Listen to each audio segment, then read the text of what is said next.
شروع کرتا ہوں اللہ تعالیٰ کے نام سے جو بڑا مہربان نہایت رحم کرنے والا ہے۔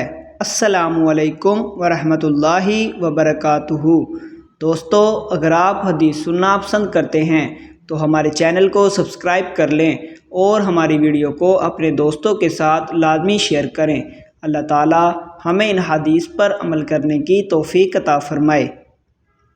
رسول اللہ صلی اللہ علیہ وسلم نے فرمایا، جب ابن آدم آیت سجدہ تلاوت کر کے سجدہ کرتا ہے تو شیطان الگ ہو کر رونے لگتا ہے اور کہتا ہے، ہائے افسوس، ابن آدم کو سجدے کا حکم دیا گیا تو اس نے سجدہ کر دیا تو وہ جنت کا حق قرار پایا، جبکہ مجھے سجدے کا حکم دیا گیا تو میں نے سجدے سے انکار کر دیا اور جہنم میرا مقدر ٹھہری۔ حضرت محمد صلی اللہ علیہ وسلم نے فرمایا، 3 موقعوں پر دعا مانگو، اس وقت دعا رد نہیں ہوگی۔ نمبر 1، جب جسم کانپ اٹھے۔ نمبر 2، دل میں خوف آ جائے۔ نمبر 3، آنکھوں میں آنسو جاری ہو جائیں۔